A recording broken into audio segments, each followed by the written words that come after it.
Hello, you have reached Catherine Burks, Medicaid Analyst with Region 1 Medicaid. I'm either on the phone or away from my desk. Please leave your name, social security number, a phone number where you can be reached, and a brief message, and I will return your call as soon as possible. My work hours are 8 a.m. to 4:30 p.m. Monday through Friday. If you need to fax verification, please fax to 1-877-523-2987. To email your documents, our email address is mymedicaid@la.gov, or make changes to your account. Go to our self-service portal at mymedicaid.la.gov. Thank you and have a great day. Hi, this is Jeffrey Thomas Bodin, Jeffrey,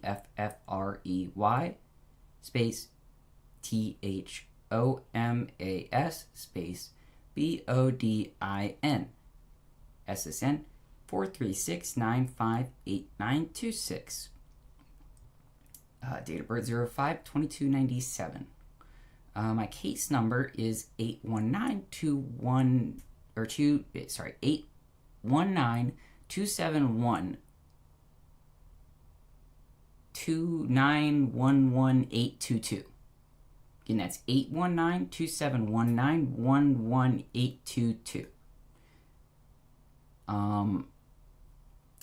You spoke with me quite a few times in December of 2025, and renewed my Medicaid as the Medicaid analyst assigned to me for my case that had been canceled due to a Social Security increase in income, and needing to be updated with, I guess, the state with the LDH, which you did, and you said it was going to be valid for another 12 months. And I haven't received any mail about my Medicaid lapsing or anything like that. And I was informed yesterday, I believe, the 18th, that I was not able to schedule transportation anymore because my insurance was going to be lapsing on the 28th of February, which I was not informed of. Like I was informed of by y'all in October and things like that, like way ahead of time, and we started the whole process. That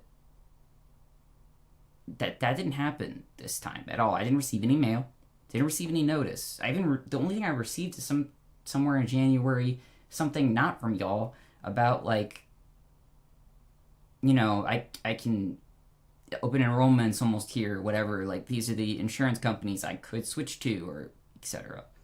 I've also received my Medicare card, which officially goes into effect on the 1st of May 2026 by Social Security, and I received a big giant booklet too. But I have not received anything that would have indicated why my insurance for Medicaid would somehow lapse when Medicaid is supposed to be my permanent prescription drug coverage, and is, as defined in the little booklet in the manual that Social Security sent out, is supposed to work with, or basically manage continuously, my actual medical care. Nothing's supposed to be changing for me. I spoke with them about it earlier. Was it last month? Great. Now I have to call back again.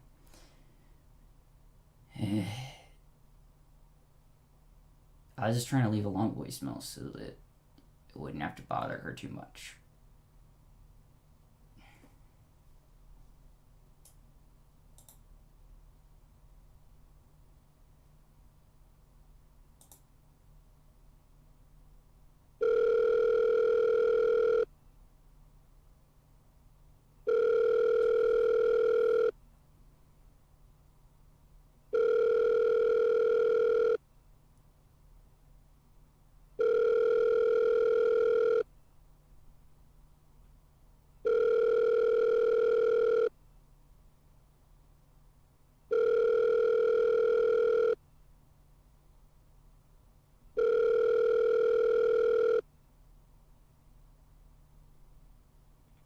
Hello, you have reached Catherine Burks, Medicaid Analyst with Region 1 Medicaid.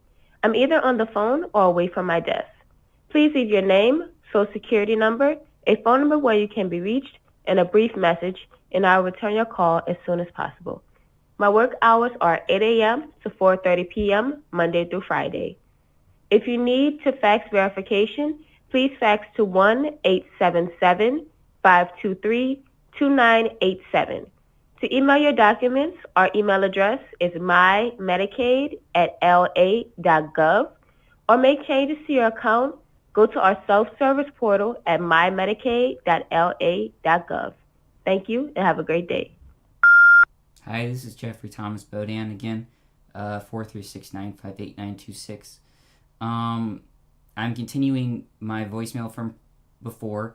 I'm trying to provide as much information as I can so that you can reactivate my Medicaid on y'all's end with as little involvement from me and as little back and forth as I have to do to y'all's office to keep you. Again, since it's already been handled before. My income's the same. I just updated records proving that just like in December when you authorized the Medicaid again. And I also backdated it all the way to 2024-02-16 to the current date of 2026-02-19. That was as far as Chase would allow, but it is the entire bank account records as you previously had requested to use for the income purposes.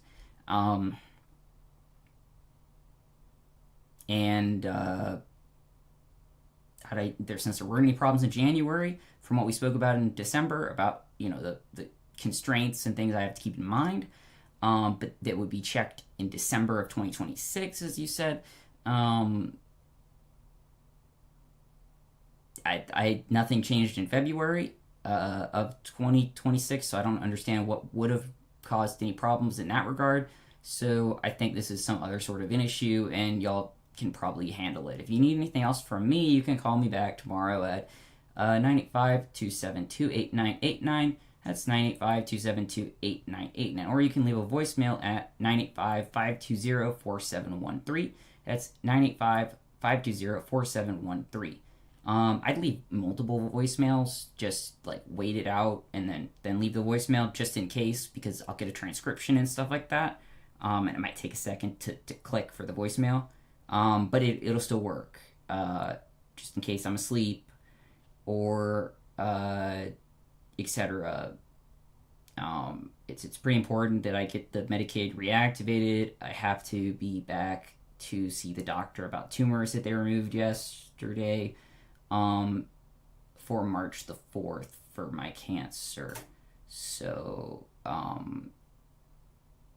don't want there to be any issues. And there shouldn't be. My income's the same. It just wouldn't make sense that anything would change for me. Nothing changed with Social Security, and I have no income otherwise. And if you need a copy of my Medicaid card, or those things from Social Security, now that I have received that, let me know. Okay, one more voicemail.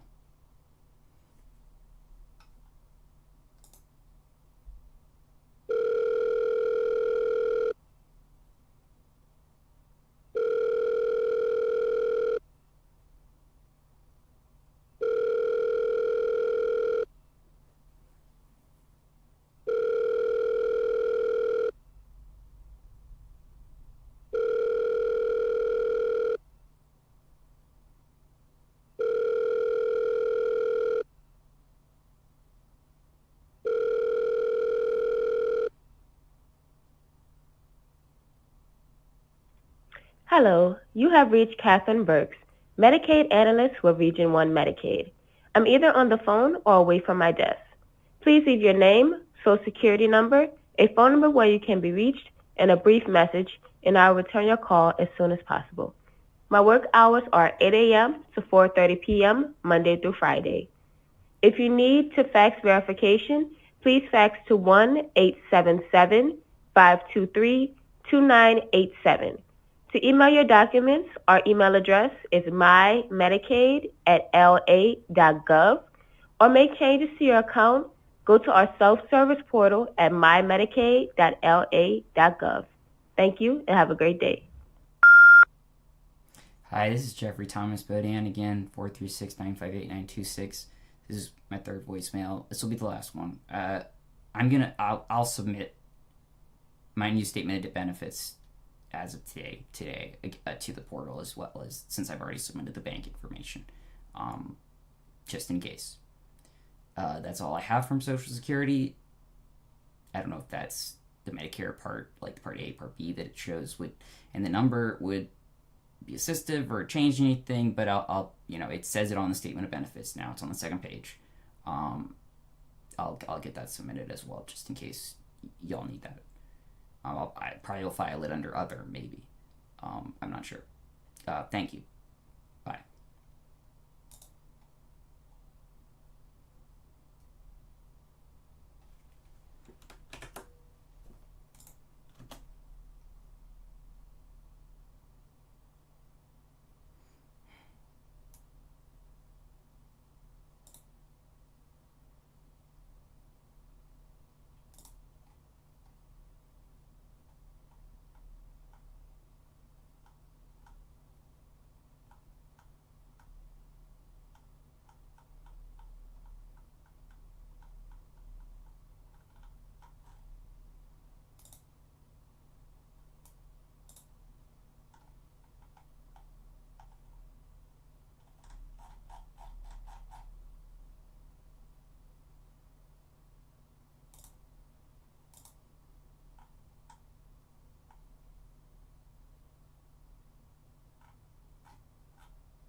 I'm doing pretty good financially now.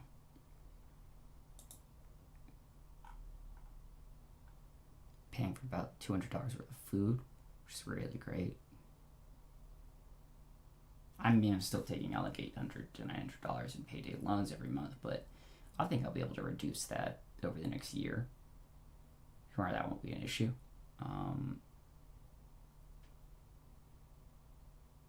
And I'll have another loan paid off completely. Depends on how much my utility bill is going to come out to. So I guess the first month that I'll have to pay the whole thing flat instead of having it just draw down my deposit. I think it's like $350 last month.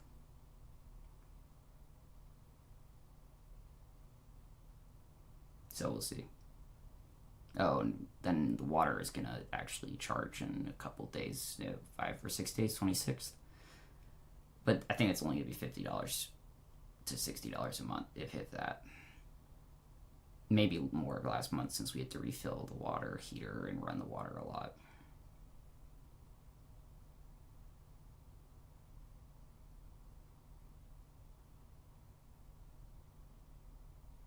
And now it was like already built at like $50 to charge this month at the 26th. So, because that I had a deposit in for that too. I had to pay for deposits in January. That's where a lot of my money went from. Lump sum payments for Social Security. Was taking out loans against the money from my government account that I still have to pay back. But they drew down that for my first month, I guess, of utility bills.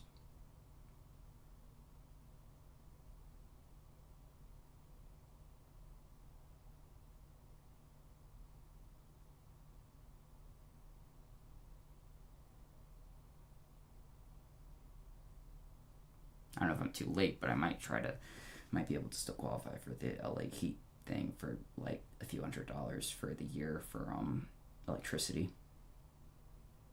I don't know, most of the state was shut down last month, and that was when the money was supposed to be sent out. I called right before the whole state was getting issues with electricity, so I have no idea how that if that's delayed or not.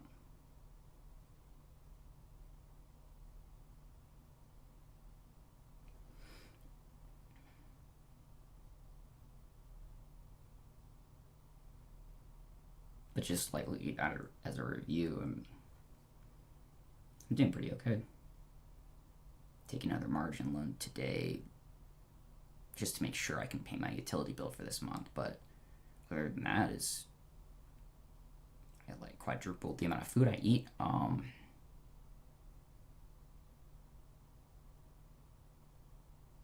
didn't have to necessarily.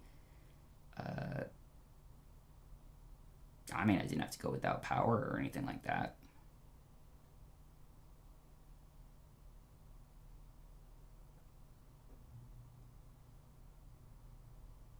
But I couldn't even pay for one prescription, but I don't think I'm going to have to, hopefully.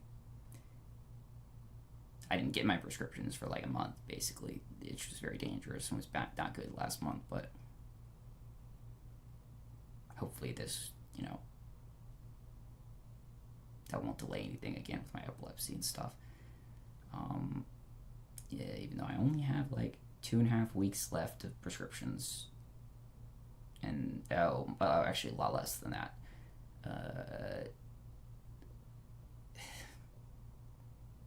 About like a week left.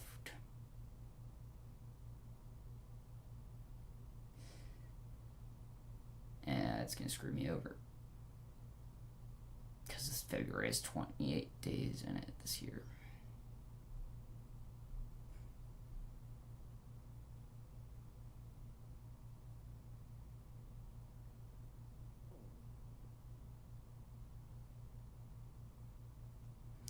Well, it's,